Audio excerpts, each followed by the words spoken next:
Officer Lal joins me on set, always committed to the conversation every single Thursday, bright and early, here with us to get into our latest installment of Police and You. Acting ASP Lal, good morning to you, sir. Good morning, Mr. Williams. Always a pleasure to be here on behalf of the Trinidad and Tobago Police Service to share our knowledge, our information, and to try to win and develop that public trust with members of the public. We all know and we are quite aware that the illegal firearm is plaguing the society, causing pain, destruction, death. We heard there was some success in that regard of getting some firearms off the street. Yes. So we did in fact get some pistols together with ammunition off the streets. More handgun, not high-powered. More handguns, because we know a lot of offenses are committed with firearms, and we have seen over this period where police officers have recovered even a shotgun, which could also affect members of the public as well. We were able to secure some firearms as it relates to the exercises, the ongoing exercises by the TTPS. And in addition to that retrieving of firearms, arresting of individuals, we also have multi-pronged approach. That is, we have these type of programs where we share our information, our knowledge, and at the same time, we are also having community outreach programs as well. You found these firearms in which division? What area? North, in South, different East? divisions. So we had in Central Division, Western Division, Northern Division. Okay. So again, it's throughout the TTPS, throughout Trinidad and Tobago, TTPS continues to make that presence felt, and at the same time take dangerous, illegal firearms out of the streets.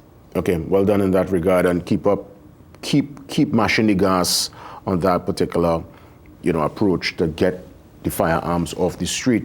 I'm asking now, missing persons and investigations. I know recently there was a story, it made the news cycle, of the gentleman from Chaguanas. He was missing. He was reunited with his family over the weekend. Thank God for that. We're seeing the story of the three young men, 13, 14, 15 respectively, running away from the home in Maraval, still, I guess, on the missing list. Where are we as it pertains to investigations? What's the strategy, as it were, to treat with these matters? Well, first of all, the strategy will always be reporting it to the police. And the police will activate within, we don't have that 24 hours rules that were once an old requirement that the person had to be missing for 24 hours. That is no longer the case. That has been changed since 2006, and where once a report is made, different agencies are communicated with. It includes the anti-kidnapping unit, the homicide regions, and all the other divisions. So it is actually sent like a broadcast throughout the TTPS. There are also commander chats that photographs and other images may be shared so that the commanders can share any kind of information. And we also rely heavily on the media as well to share any information. And this is where we ask in members of the public as well. If you have any information, call 999. 800 tips 555. What's your working relationship with other state protective arms and private sector organizations? Yes, and that is a very good question as it relates to working with other individuals, working with different teams. At the end of the day, our goal is to ensure the safety of individuals. So we appreciate all the assistance that are granted or given to us by the other law enforcement agencies, and we are also grateful for the Hunters Association and Search Association as well. Because now I'm going to talk about them, Hunters, Search and Rescue, as you all kind of work alongside those gentlemen. Definitely, and because you see, as I indicated before, and as the Commissioner has always indicated, it is about developing that public trust. And the persons of the Hunter and Rescue Unit, they are also members of the public, and they also take time from their busy schedule to assist the TTPS, and we continue to ask and thank them for their assistance. But we also want members of the public to know that in as much as we are providing information, you may ask why the TTPS is so slow to give feedback.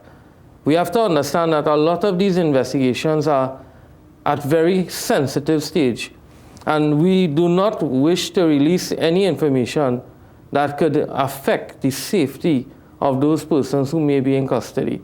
Because if we are to release certain information that we receive in quick time or as we get them, the persons may harm those individuals who are in captivity. But we should not just look at missing persons in that way alone, Mr. Williams.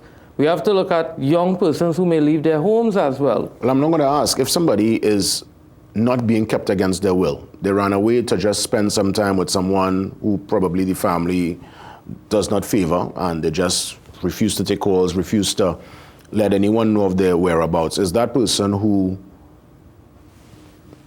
you know, they're accommodating them in their premises, will that person be in trouble? Well, in that regard, we are asking for assistance, and before we even reach that stage, if you realize that there are difficulties between the juvenile or the young person and adults, so we could break it down into two different phases. Where there are children who are leaving the home for one reason or the other, parents need to have a word with these children as well. Because if they are underage and they go to a boyfriend or somebody else and something happens to that child, a criminal offense is committed, then everyone has to be part of that investigation. Everybody in the house? Everyone. And even if you don't have time for your child, you need to make that time there. When statements are being recorded, when medical is being done, when that person has to attend court. So we are trying to be preventative in this aspect, having discussion with children at a young age. If you realize that there are some issues between the children and they're not uncontrollable yet, but they are heading to that direction, then we are advising that you seek the assistance of the community-oriented policing section in your unit. We have Ms. Goddard, the PC Goddard, who was Goddard, who was on the program with us. Yeah, I remember. Yes, and they continue to extend the community policing aspect of TTPS. Is that community police aspect part of this Northern Division town meeting? I'm hearing of some town meeting. Could you tell me if indeed that's part of the initiative, that whole community outreach, and more so when and where is this meeting taking place? So this is going to take place at the Pinto Community Center at, I believe it's on Pinto Road. It's right on the top of the corner of Pinto Road and the Eastern Main Road. The senior superintendent, Mr. I can't remember the senior super at this time, Mr. Montrechard, will be there as we see his photo there. It's from 6 p.m. on today's date. And it's about building that public trust and confidence with the TTPS to ensure that we have that sort of relationship. We want the information from the members of the public. And this is one of the outreach programs where we have our town meetings. It's not a lip service.